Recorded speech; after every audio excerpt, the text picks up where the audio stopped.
The engine is starting up.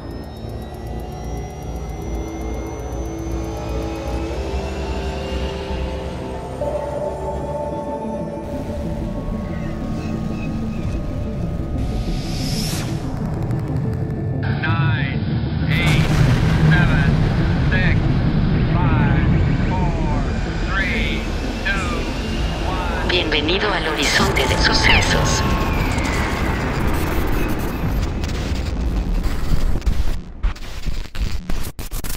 Bienvenidas y bienvenidos a un episodio más en Horizonte de Sucesos, su podcast favorito de ciencia ficción e historias extraordinarias.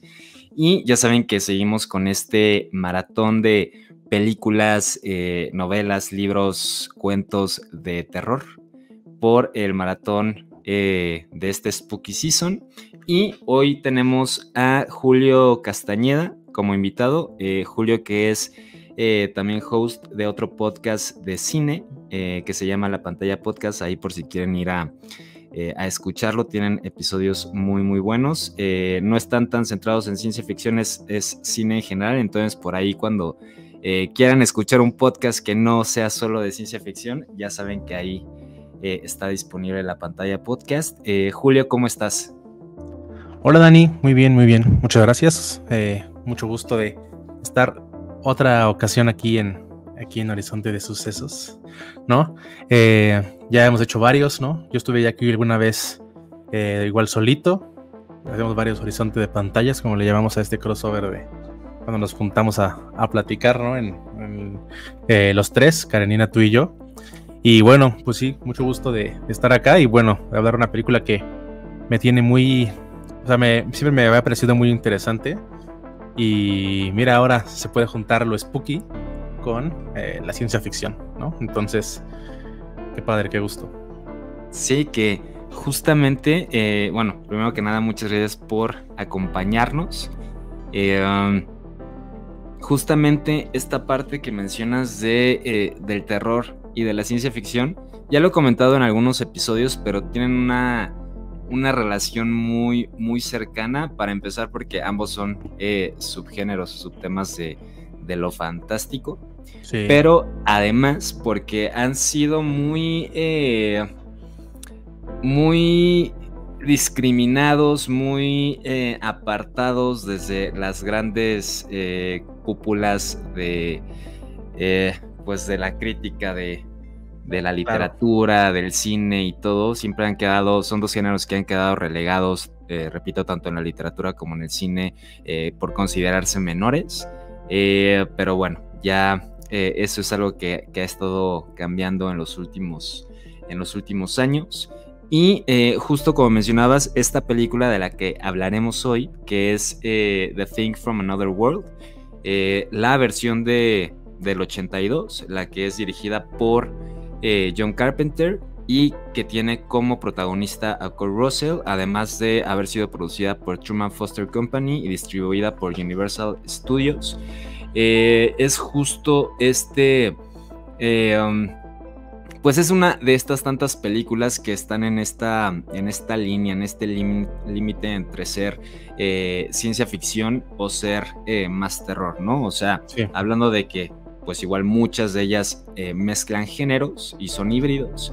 Hay algunas que sí están como que más en este límite, ¿no? De no saber si clasificarla como una película de ciencia ficción 100% o como una película de terror 100%. Caso similar a lo que ocurre con Alien, por ejemplo, la primera, la del 79, sí, si mal no recuerdo. Y bueno, también tiene ahí algunas otras similitudes con Alien, pero antes de pasar de lleno, ¿cuál fue tu experiencia viendo esta película, Jules? ¿Qué es lo que te deja? Sí, mira, yo no la había podido ver completa. Una vez en mi vida la pude ver así como en tele, no me acuerdo. Justo La cosa de otro mundo, ¿no? Era esta nombre y todo, y pues como que justo en ese momento quizá no pensaba tanto en terror. Porque bueno, quienes escuchan la pantalla o si no, pues me presento aquí. A mí no me gustan tanto las películas de terror. No están lo mío. Pero bueno, o sea, lo había visto y me había parecido muy interesante, ¿no? Justo siempre la relacioné y que yo no siento, quizá dentro de lo que cabe, que sea como un género muy de terror, ¿no? Esta parte de la ciencia ficción, bueno, como que teniendo a los aliens de enemigos, llamémoslo así, o sea, justo Alien, la primera es la, creo que la única que he visto, si no es que ajá, la única, porque ni siquiera he visto las últimas, que son muy buenas, al parecer como buenas, no es reboot, ¿no? Pero se han retomado bien la franquicia. Uh-huh. Y intentaré verlas, ¿no? También pronto, porque justo viendo esta película ya, ahora sí, ya por primera vez y completa, pues disfruté mucho pues sí, digámosle subgénero, ¿no? No sé cómo también se le puede llamar.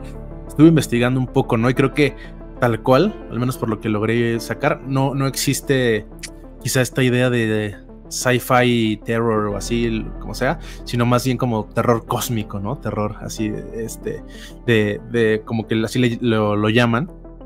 Y me parece muy interesante. Creo que justo como lo mencionas, pues es algo que a lo mejor viene muy relacionado con la fantasía, ¿no? Desde los cuentos de Lovecraft, de este tipo de narraciones que apelan a lo fantástico y que también justo buscan generarte, si no terror o suspenso, al menos que hacerte sentir esta, pues sí, como preguntarte, pues realmente como, pues, cómo se siente este miedo, ¿no? Que tienes interno al leer esas páginas o al ver estas películas.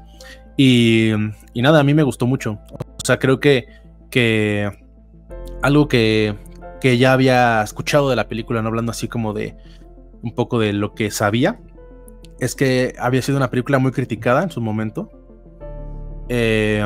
Y que se convirtió en una película de culto, ¿no? Que quién sabe, muchas veces aquí le llamamos películas de culto en general, o clásicos después de mucho tiempo. Pero creo que justamente lo que cuenta, la historia que cuenta, pues, o sea, tiene este fundamento de darte, pues sí, quizá no miedo en general, pero tenerte pues muy entretenido. Para eso es el cine, al final de cuentas, así lo pienso yo. Tiene también esta idea de darte, de justo darle a la parte pues fantástica y todo su lugar, ¿no?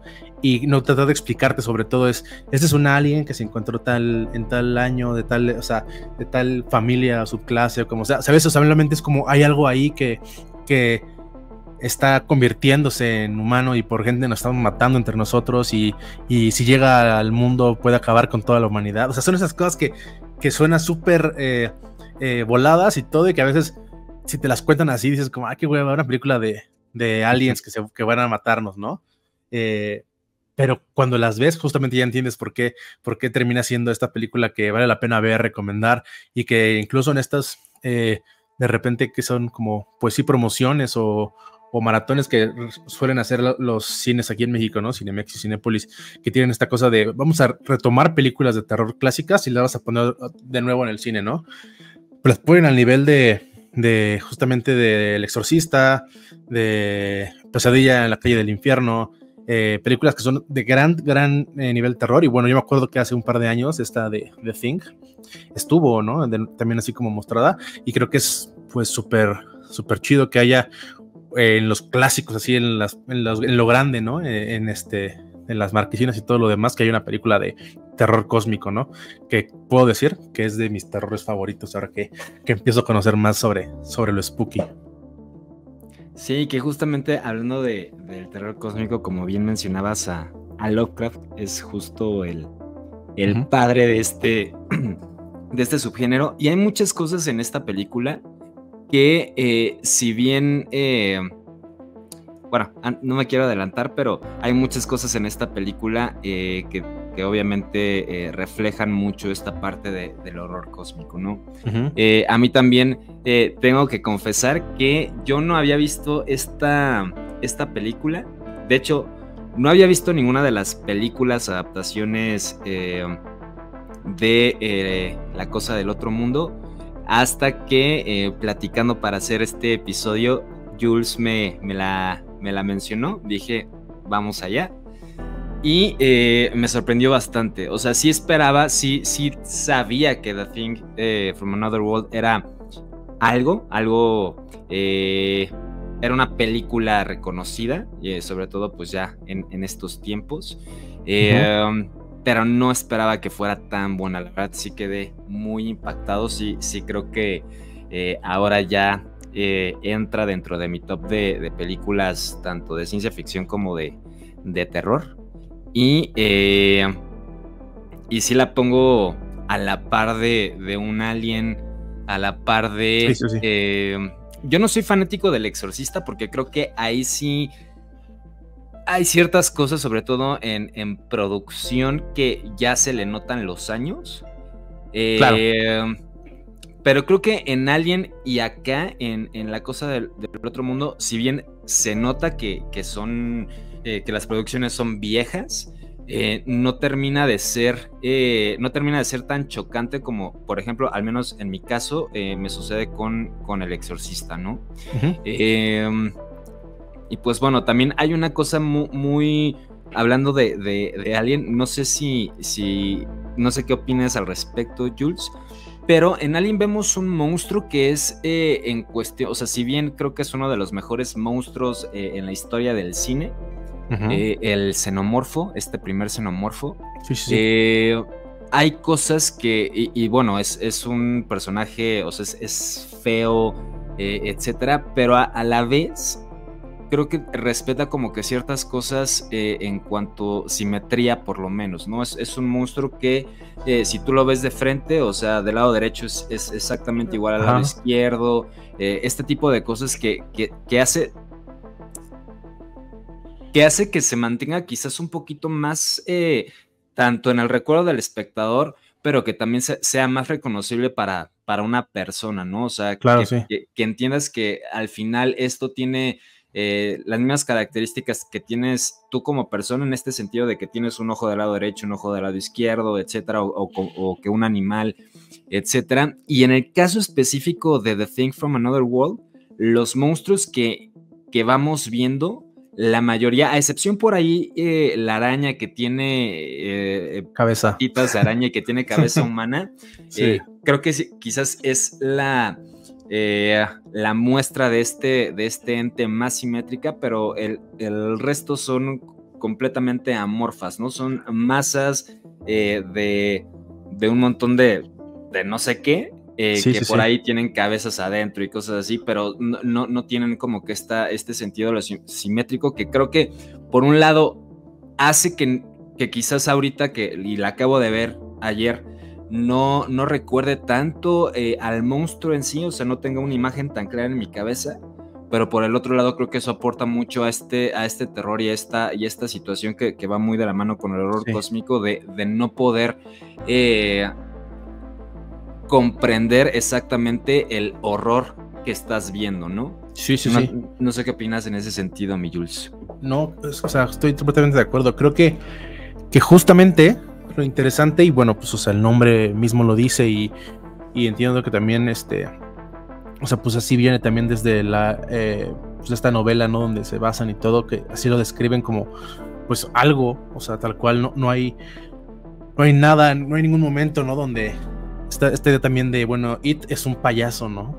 Y así lo mencionan, pero también cuando se convierte en esta como araña, lo que sea, o sea, no hay una mención de a qué te estás enfrentando, ¿no? A qué se están enfrentando los personajes.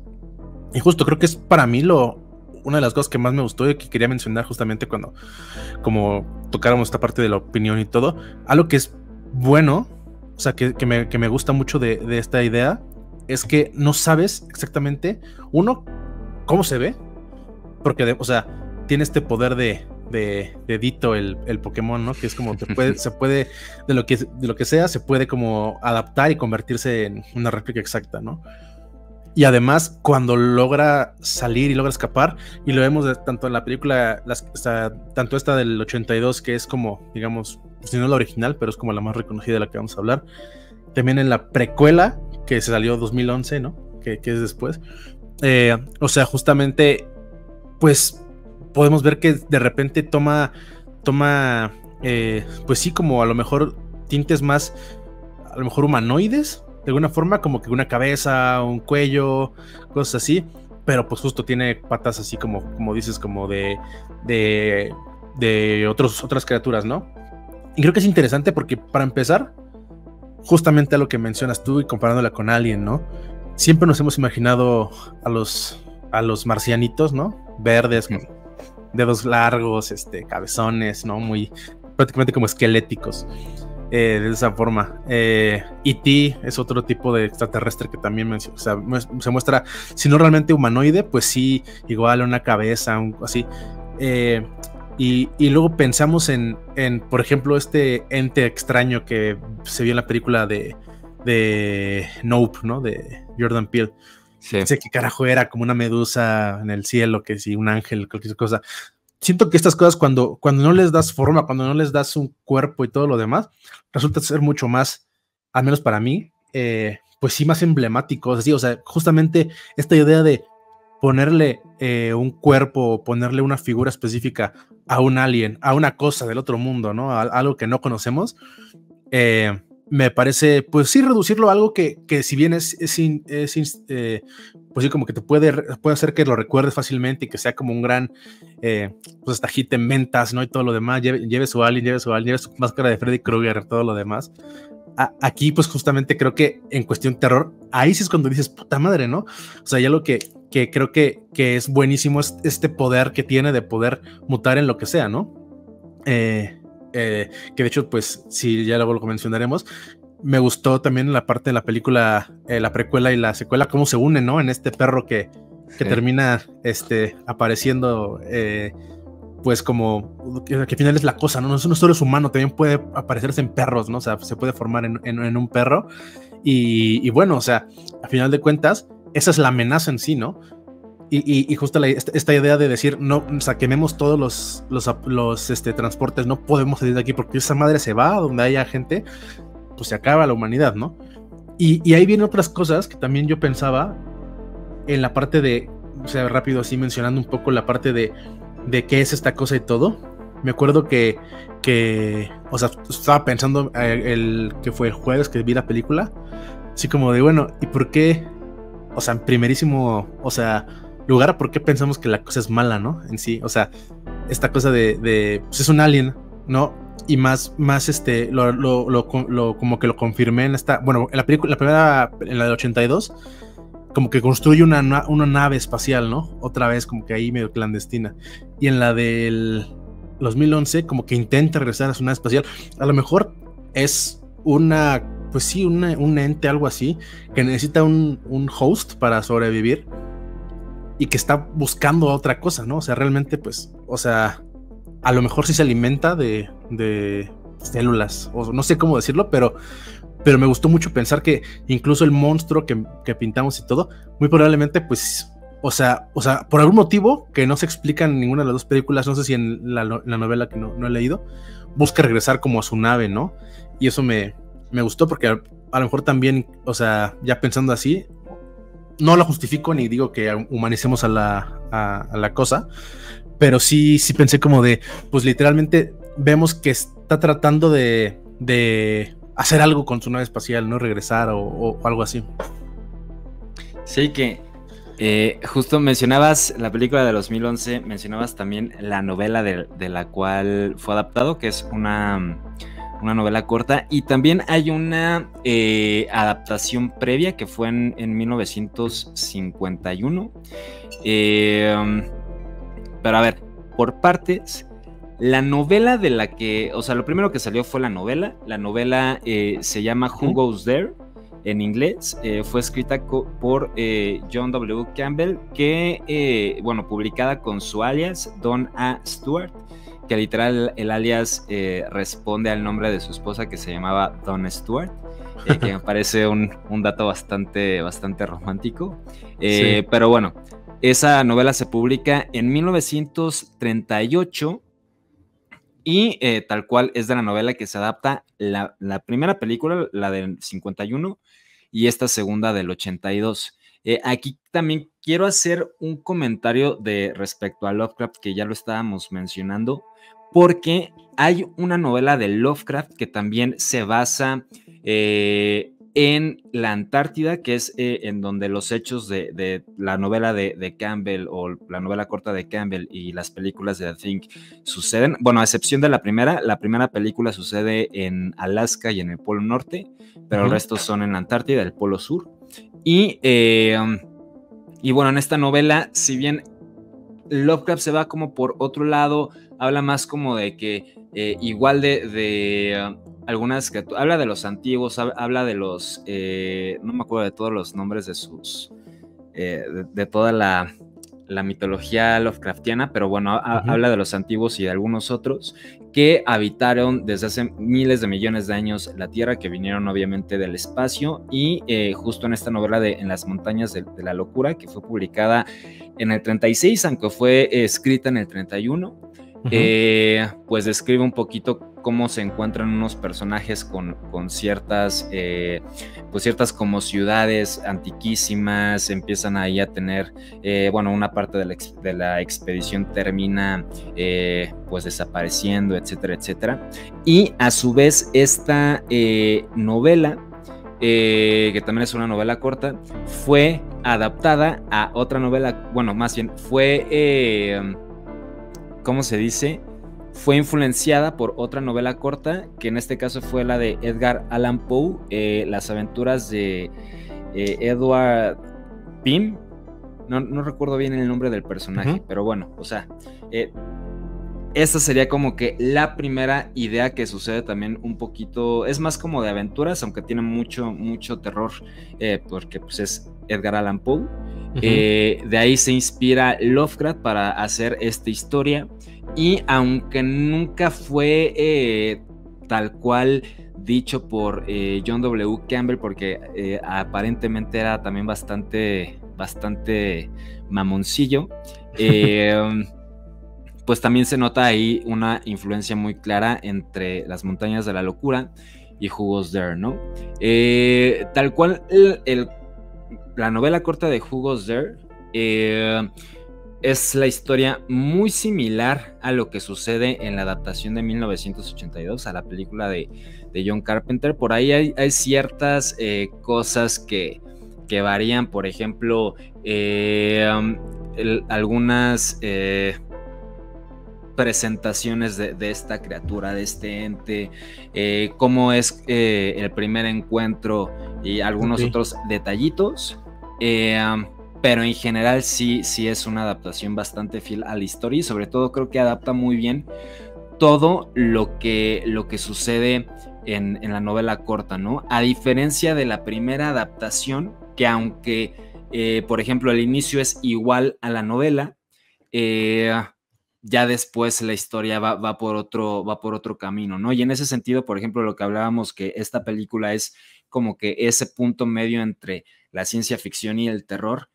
Por ejemplo, la primera adaptación de The Thing from Another World, la del 51, es mucho más una película de ciencia ficción, porque de hecho, hablemos de una película muy vieja, donde, por ejemplo, como muchas otras películas de ese entonces, los diálogos eran muy extensos. Muchas de las escenas que vemos en la cinta son personas meramente platicando, conversando. Ahí, justo en estos momentos, en estas situaciones, se prestó mucho para que dieran toda una explicación mucho más científica de lo que estaba sucediendo, de lo que se estaban encontrando y todo esto, ¿no? Pero repito, es más una cinta de ciencia ficción, pero no me parece que busque que la intención de la adaptación sea la misma que en este caso tuvo John W. Campbell en su momento, aunque, bueno, no recuerdo, pero también tocando un poquito de que fue mal recibida esta adaptación de John Carpenter. Algunos de quienes se opusieron fue precisamente el director de esta primera adaptación, que fue, por aquí lo tengo, sí. Christian Nyby. Christian Nyby dijo que esta adaptación de Carpenter había sido muy vulgar, muy violenta y no sé qué tanto. También esa fue un poquito la opinión de la crítica y del público en general, porque además The Thing from Another World del 51 estaba muy bien, había sido muy bien recibida, estaba muy integrada, por así decirlo, dentro de la cultura popular, al menos en Estados Unidos. Uh-huh. Entonces pues eso también fue, o sea, gustaba mucho, y por eso esta segunda versión no gustó tanto, a pesar de que se parece más a la historia original, ¿no? Que ahí pues digo, también son épocas diferentes. En 1951 estaba mucho esta situación de, no me acuerdo cómo se dice, pero cuando prohíben ciertos temas. ¿Como tabú? Sí, pero era más como esta parte de... ¿Censura no, o...? Censura, justo. Ah. Surgió, bueno, desde un par de décadas antes surgía lo de la censura, pero se mantuvo bastante tiempo, sobre todo dentro de la industria cinematográfica, y por eso también se concibió así esa primera adaptación, y luego este cambio se nota mucho más drástico, sobre todo porque en esta película de Carpenter hay mucho gore, hay mucho body horror, hay muchas transformaciones, muchas laceraciones corporales, mucho de todo esto, ¿no? Mucha violencia, ¿no? Y creo que va muy de la mano. Pero antes de seguir por este lado, y ya ahorita que llevamos un ratito en el episodio, ya no va a ser tanto spoiler. La cinta trata tal cual de un grupo de militares y científicos estadounidenses que están dentro de una base en la Antártida, repito, en el Polo Sur, lo que conocemos burdamente como el Polo Sur, y ahí tienen un encuentro con un par de personajes noruegos, a quienes en este primer acercamiento pues no entienden nada. Los noruegos empiezan a disparar, total que terminan los americanos asesinando a los noruegos, bueno, asesinando a uno de ellos porque el otro se explota solo con una granada. Y a partir de ahí rescatan a un perro que venían persiguiendo, y pues empiezan a suceder cosas pues bastante terroríficas, ¿no? Tienen este encuentro con una criatura del espacio exterior, y pues empiezan poco a poco a pues ir volviéndose locos y acabar pues muertos bastantes de ellos, ¿no? Sí. Pero Jules, en este sentido, ¿qué opinas? Ya para pasar como a la parte del terror, mencionábamos lo del body horror, lo de esta parte gore, que por ahí traes comentarios respecto a cómo percibiste el horror en esta película, ¿no? Sí, justamente, mira, creo que lo primero que quería hablar y todo, antes de seguir así, es un poco como que hay unas cosas de lo que mencionabas y quiero que decirle a la gente que es muy interesante. O sea, creo que traigo también la idea de que esa película, si bien es muy buena y todo, tiene algunas cosas ahí medio extrañas, ¿no? Que te comentaba, que es como... Y creo que justo el terror y eso ha ido mejorando para tratar de hacer mucho más específico, o sea, cómo es que la gente piensa y cómo desarrollas como esta necesidad de sobrevivir o así. A mí lo que me parece muy extraño es que es esta, o sea, primero, para quien igual no la haya visto y todo, pues no es mucho spoiler ni nada, pero prácticamente cuando empieza a ver esta situación y todo, todos se reúnen y dicen como vamos a hacer aquí, o sea, si todos estuvimos aquí durante la pandemia y seguramente casi todos jugamos este juego de Among Us, ¿no? Que esta parte es Among Us, la película, se reúnen y a ver, aquí hay un hijo de su puta madre que es un impostor y vamos a encontrarlo ahorita, ¿no? Y entonces, o sea, es muy interesante que justamente algo que me gustó de la película es como, mira, vamos a hacer pruebas de sangre, ¿no? Para saber quién de nosotros es un impostor y todo lo demás. Y eso siento que se asume que es como con la sangre, o sea, vamos a saber quién no es o sea, más bien quién es el impostor, ¿no? Y justamente dices, bueno, probablemente sí, pero, o sea, ¿por qué no? O sea, replicaría la sangre, ¿no? Es algo que se suele explicar, bueno, que intentan explicar o algo así en la de la precuela, pero tampoco se explica, o sea, en sí, sino que siento que es como, o sea, porque se ve como que la cosa no puede replicar como muchas cosas, o sea, como elementos pues como inorgánicos, como las cosas estas de los dientes, ¿no? Las carillas, no sé cómo se llaman. Pero nunca explican por qué la sangre, o sea, sí como que evitaría, o sea, como que podría mostrar, ¿no? Quién es el impostor y quién no. Y la otra es que justamente como que su única debilidad, estando en la nieve congelado muchos años, es el fuego, ¿no? Entonces, o sea, como que no lo logro entender, pero eso no le quita que para mi gusto sea una película que, como ya dije, pues genera realmente, o sea, terror, o sea, como que logra el cometido, ¿no? De mostrar que es una película de terror que esté bien hecha, esté bien fundamentada, ¿no? Justamente de lo que mencionabas y me preguntabas, a mí lo que me parece, o sea, muy bueno en cómo se plantea el terror en esta película es que no solo hay jumpscares, o sea, no creo que realmente haya, ¿no? Sí hay mucho gore, y creo que es algo que me pareció bien interesante, porque así como también tú mencionabas, o sea, los efectos especiales, me parece que si bien se notan que son ya viejos, y aparte, pues digo, no es tan difícil ver desde la estética de la película y todo lo demás, que es una película pues ya justamente más allá de los 80s, 90s, perdón, de los 90s, es más de los 80s, me parece que se mantienen muy bien hasta la fecha, y creo que eso es algo que vi, o sea, haberla visto esta semana, me quedé con el sabor de boca de, güey, qué buena película, o sea, neta, o sea, está muy bien hecho. Y justo investigando, tengo aquí el nombre del que se encargó de los efectos especiales, y es Rob Bottin, que tenía 22 años, güey, cuando esa película salió. O sea, que neta, ese güey se volvió de ahí como justamente una leyenda en los efectos especiales, porque literalmente la gente que lo veía en ese momento fue como de, güey, ¿no? Así que Spielberg se quedó como volado, así de, güey, ¿qué hiciste? O sea, ¿cómo lograste para hacer las ajustes, todo lo que, tus monstruos, ¿no? O sea, realmente, o sea, neta sí se volvió, te digo, una leyenda del género. Y hasta eso fueron muy criticados en el 2011 porque decidieron hacer todo en CGI, ya no lo hicieron en efectos especiales.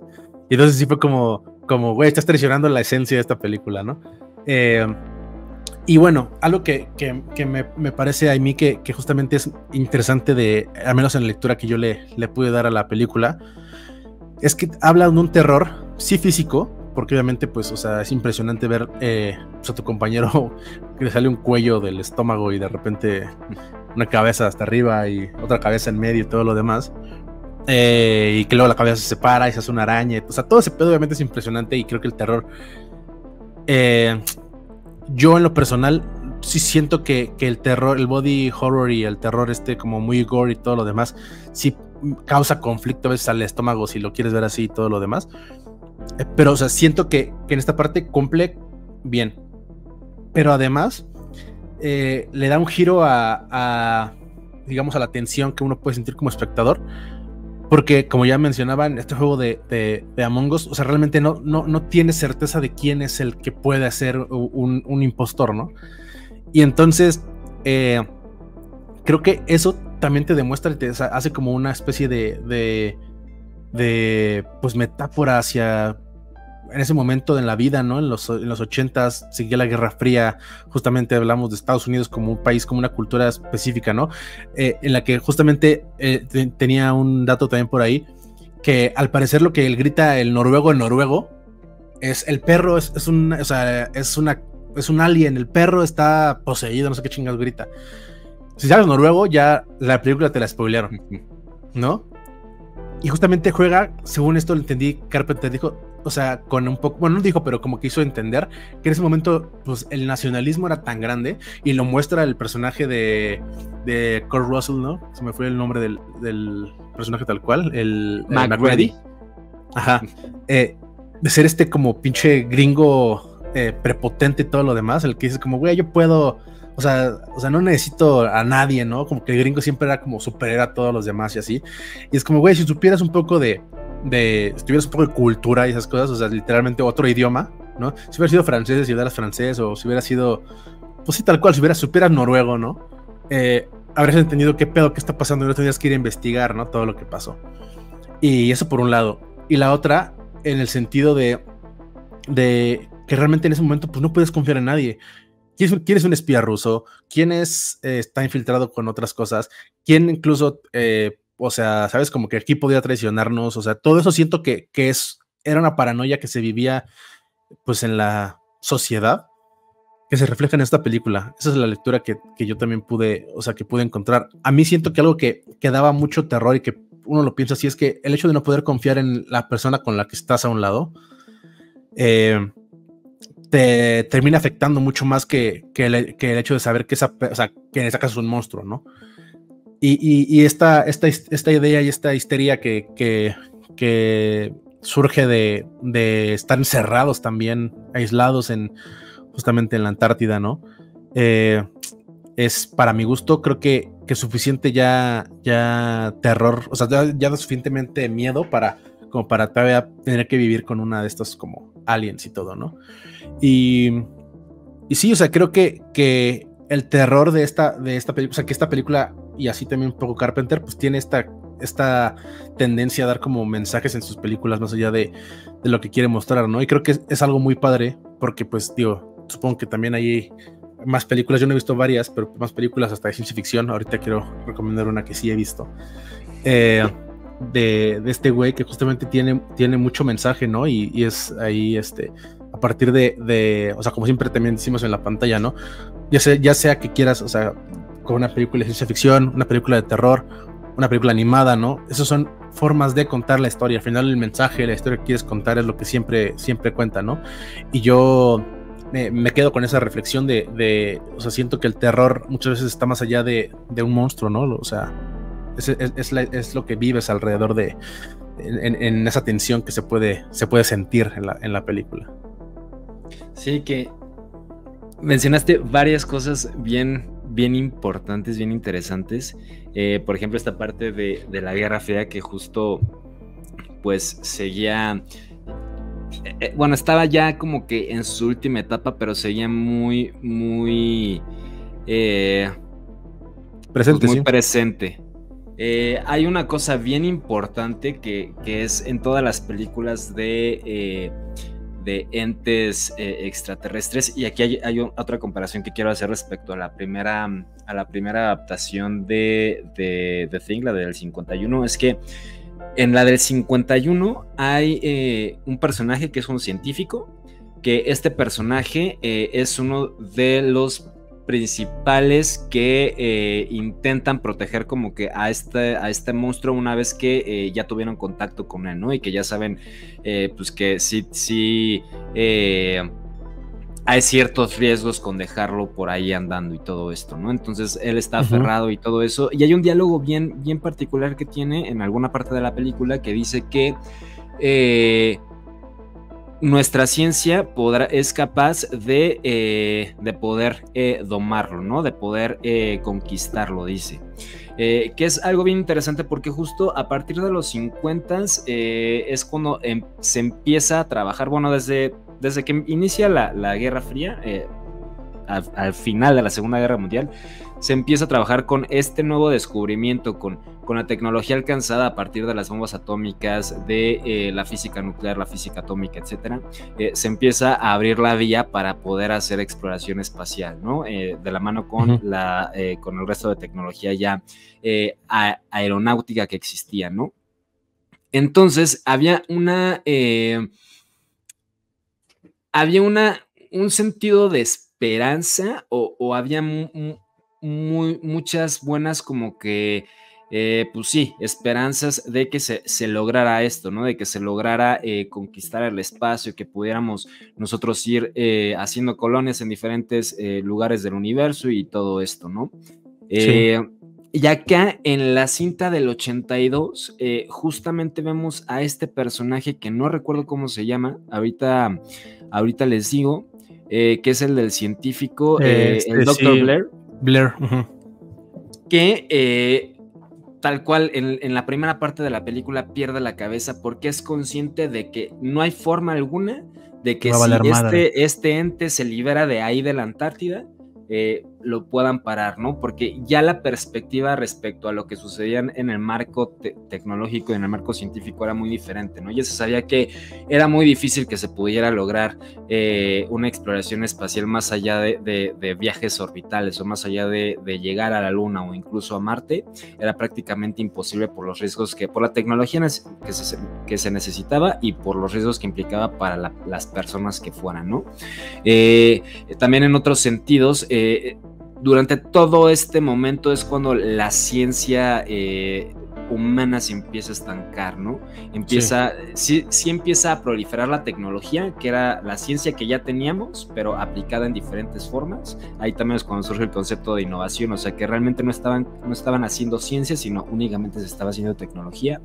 Y entonces la perspectiva cambia y por eso es mucho más en este sentido pesimista la sensación que tiene al menos estos personajes relacionados con la ciencia, ¿no? Que repito, si llegan a ver la primera adaptación de esta novela, la del 51, van a notar ese clima mucho más esperanzado, mucho más de sí se puede, o sea, sí se puede superar a este monstruo, ¿no? Que de hecho el final de la película del 51 sí lo logran superar justamente porque había esta perspectiva, este clima, y acá, spoiler alert, en la del 82 pues el final es completamente contrario, ¿no? Es mucho más pesimista, sí. es como de que cualquier cosa puede pasar, ¿no? O sea, incluso habiendo hecho lo que hicimos nosotros protagonistas de la película, pues hay esta incertidumbre de si logramos nuestro cometido, si cumplimos nuestra misión o si pues ya fuimos nosotros y van a ser todos los demás en el mundo, ¿no? Entonces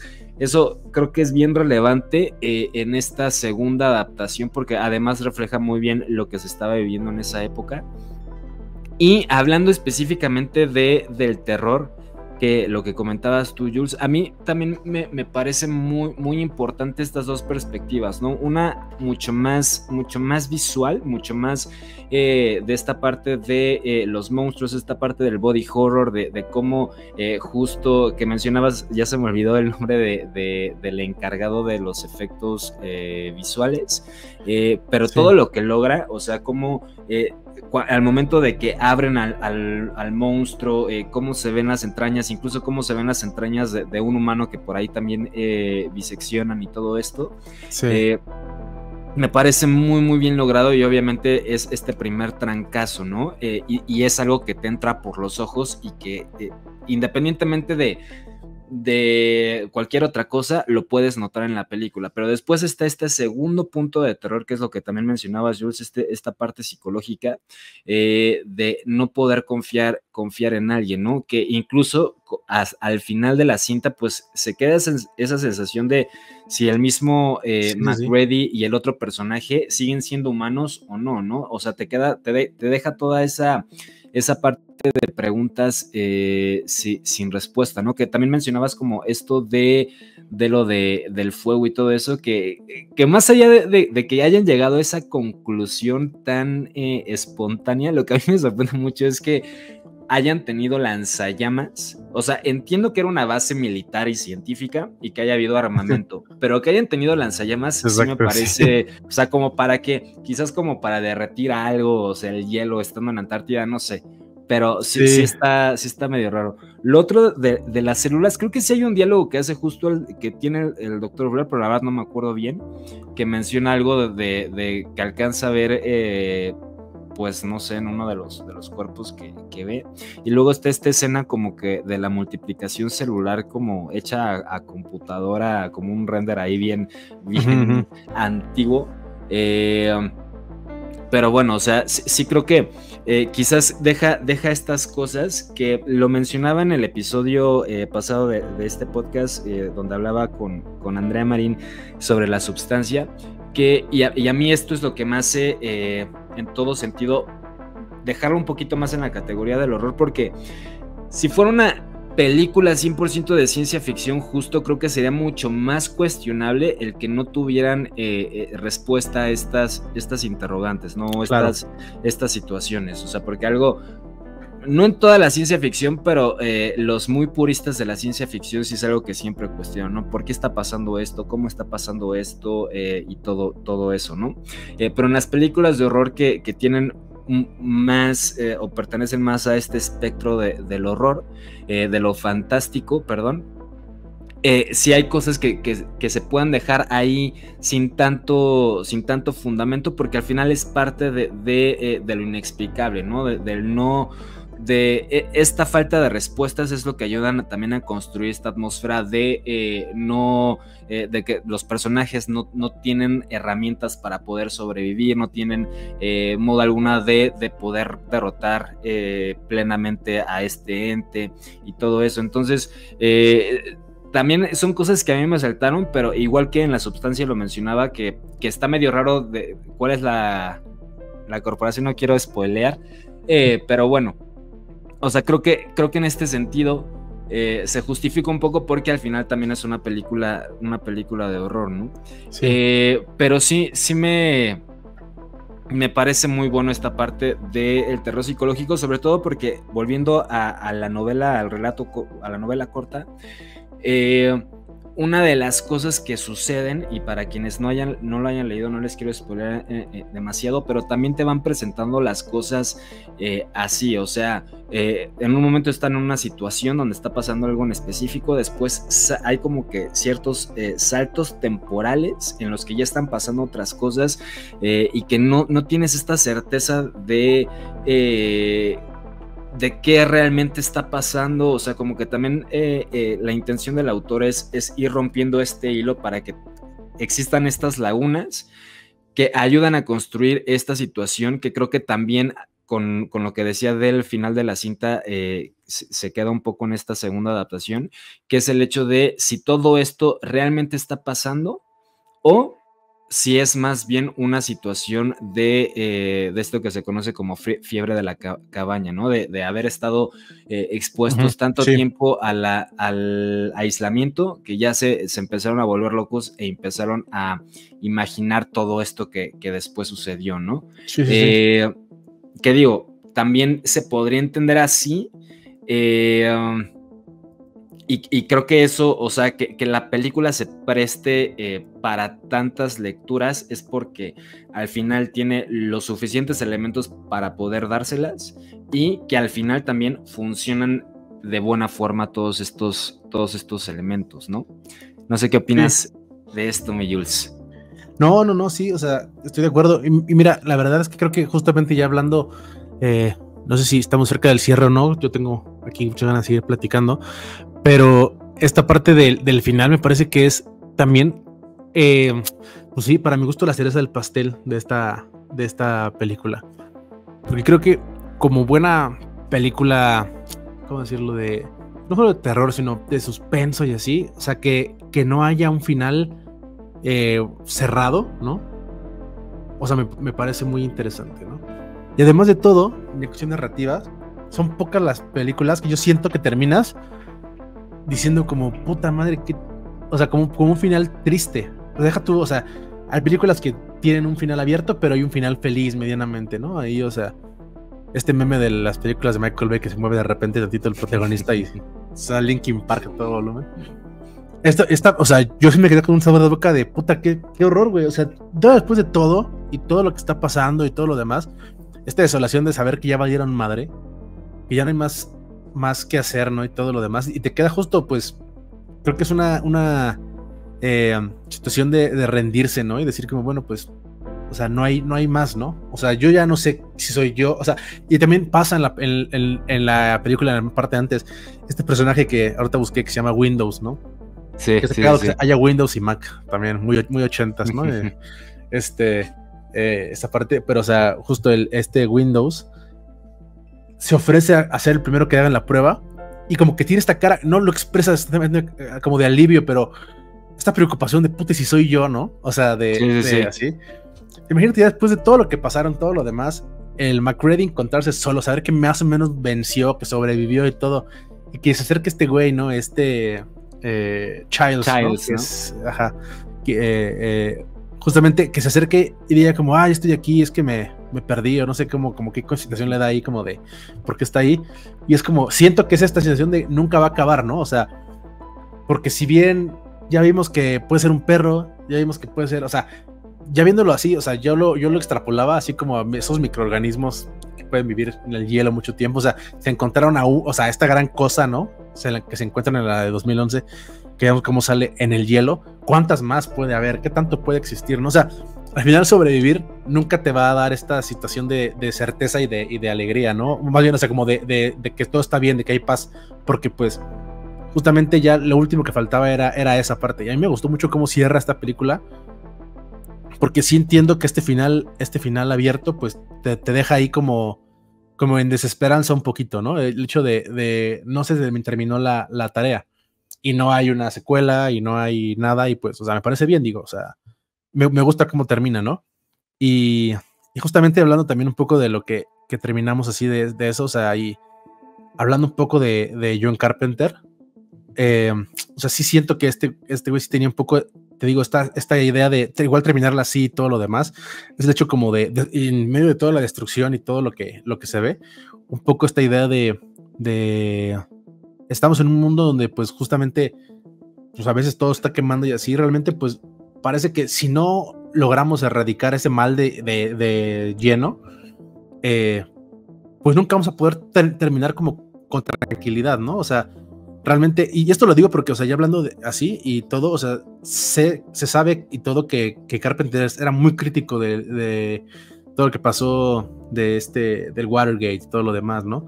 En esa época de los 80s y todo, o sea, realmente era muy, muy crítico de todo. Hay muchas historias o sea, que lo más lo refuerzan. Y bueno, o sea, creo que también termina en este como con un mal sabor de boca la película. En cuanto a la historia, para mí cierra increíble, porque sí siento que te deja, y creo que ha pasado, yo no conozco tanto también del lore de The Thing, pero sé que muchas teorías ahí, que si estaban tomando gasolina, que si, o sea, que le dio gasolina, ¿no? Para quemarlo después, que si realmente también los dos, o sea, se quería como también matar a él, porque no sabía si él mismo era también ahí pues una persona reemplazada, ¿no? Sí. No sé, me parece muy, muy chida y me da mucho gusto que pudiéramos hablar de The Thing. Sí, y, o sea, justo en este final, a mí también creo que fue la mejor forma de haber cerrado, ¿no? O sea, y creo que es una situación que en las... O sea, no es que en las buenas películas de terror, siento que en las mejores películas de terror es porque tienen este tipo de finales, ¿no? O sea, que sí es completamente desesperanzador, que termina rompiendo a los protagonistas, incluso si llegan a sobrevivir, ¿no? Sí. Lo vemos, por ejemplo, en la película de Alien, que incluso, o sea, aunque ahí sí aparentemente termina derrotando al xenomorfo Simone Weaver, se me olvidó el nombre de la protagonista, pero termina también en un estado muy, muy, muy malo después de todo lo que atravesó, ¿no? No es como que cierre perfectamente, ni como que haya tenido ahí algo que te deje justo con este final feliz, ¿no? Sí. Y eso creo que es bien importante a mí, al menos en este tipo de películas, ¿no? Porque justo no es como que las cosas, si están tan mal, haya una forma de salir completamente ileso, ¿no? Y cambiando un poquito de tema, hablando de...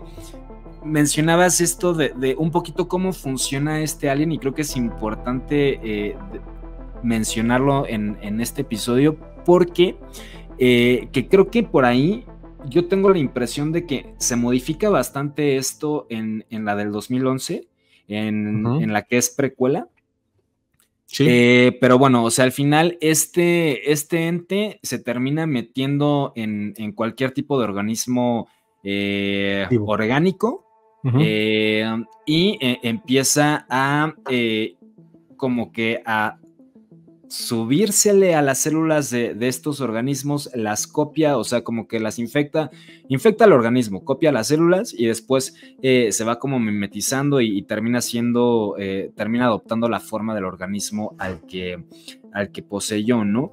Pero parece ser que las personas que son infectadas, al menos en un tiempo como que muy, muy corto, no terminan de darse cuenta que han sido infectadas, ¿no? Y por esto esta situación de que lo que mencionabas de las pruebas de sangre y todo, muchos de los personajes muestran como que terror de saber si ellos están infectados o no, porque no tienen conciencia de estarlo, ¿no? Claro. Incluso quienes terminan siendo infectados, la reacción de los personajes es una vez ya que se descubrió que sí están infectados, ¿no? Ahí es cuando más o menos intentan salvarse y todo, pero sí, no hay como que nada de esto. Solo lo único que quizás como que haga, o sea, ponga en duda esta situación es cuando rompen las bolsas de sangre. Y con el personaje del Dr. Blair, ¿no? Que para mí la explicación del Dr. Blair es que cuando pierde la cabeza todavía no estaba como que consciente de estar infectado.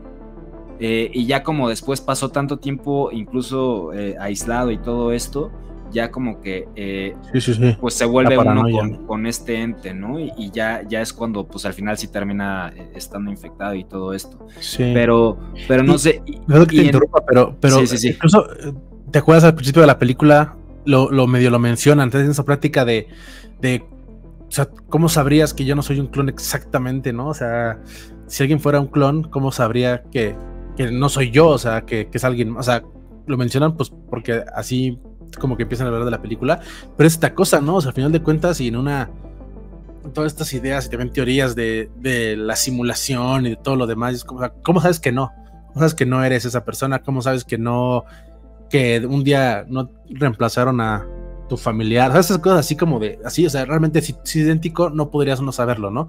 Creo que así también se menciona y por eso al final de cuentas, que ahora no lo piensas, es como, claro, pues yo soy yo, ¿no? O sea, yo siempre he sido yo, pero cuando lo empiezas a dudar tantito, hay algo que te puede meter tantita duda, o sea, debe ser lo más horrible de saber como puta madre si soy yo, o sea, este ser, ¿no? Que está matando a todos o que los va a infectar.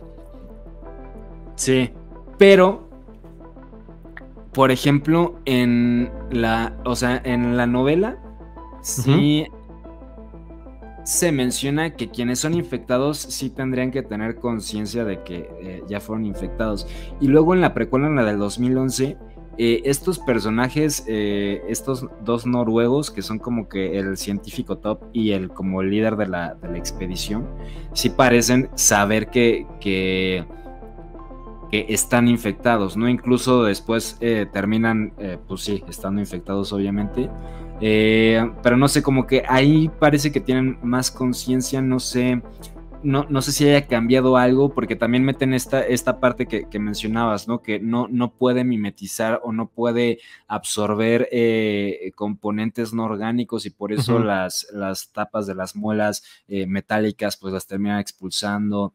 Entonces como que intentan meter más reglas, que es un poco también lo que pasa, por ejemplo, en Alien 2 respecto a Alien 1. Que ya hay mucho más reglas, ya sabes un poquito más de cómo funcionan estos aliens y todo eso, aunque después no hagan mucho sentido con la primera parte. Entonces creo que es un poquito lo mismo lo que intentaron hacer con esta precuela del 2011, y creo que también por ahí que de hecho Prometheus, la de la saga de Alien, sale en 2010, un año antes. Creo que también le intentan meter como que mucho más a esta precuela del 2011, mucho más esta perspectiva del horror cósmico, por eso vemos esta nave y pues vemos que pues, tiene cierta tecnología y todo esto, muy similar a lo que sucede con Prometeo, que no sé qué tan bien resultó. A mí la verdad no sé cuál fue tu impresión, pero no me encantó la precuela. Creo que de entrada el CGI, más allá de que sea fanático del CGI o de los efectos prácticos que realmente si funcionan, o sea, eso creo que creo que no terminan sin funcionar, o sea, creo que sí están malos. Por ejemplo, cuando, no recuerdo cuál de los personajes muta, que por ahí se le abre la cabeza y no sé, o sea, se ve muy feo Sí. el de este, y creo que también cambia un poco la perspectiva de cómo es este ente, porque en la primera, en la adaptación del 82, vemos que es un ente que se mueve mucho más lento, o sea, no es tan dinámico, porque pues todo eso o sea, fueron efectos prácticos. Y acá, la primera vez, cuando sale del hielo, pues vemos este salto así como pues de... Sí, de Wolverine Sí. cuando Sí. está convirtiendo en este güey el Striker. Sí. No, a ver, o sea, yo creo que o sea, y pasa muchas veces tristemente y más con esta situación que todo el tiempo estamos viendo precuelas, secuelas, recuelas, reboots. Me parece que obviamente pierde mucho de la magia en cuanto a la idea de por qué esta película, o sea, pegó tanto y por qué se volvió, te digo, cositas, tanto la historia, los efectos y todo se volvió algo icónico, ¿no? Lo de 82. A mí también creo que es con diferencia, o sea, mucho más mala en muchas cosas. El final es lo único que me parece interesante porque, bueno, y cosas que te van contando que ya haces a este clic, ¿no? O sea, el mérito que le doy es tratar de hacerla relativamente coherente para algunas Sí. cosas, sobre todo en la historia, para que se entienda qué pasa en la del 82, ¿no? Esta idea de decirle, mira, si todo se desmadra, tenemos aquí unas Granadas. las granadas, ¿no? ¿Quién iba a decir el pendejo que iba a flotar solo, ¿no? Pero bueno, o sea, todo eso siento que tiene coherencia. Sin embargo, sí creo que cojea en cuestiones, o sea, súper sencillas como, y para la época, como dices tú, los efectos me parece que son...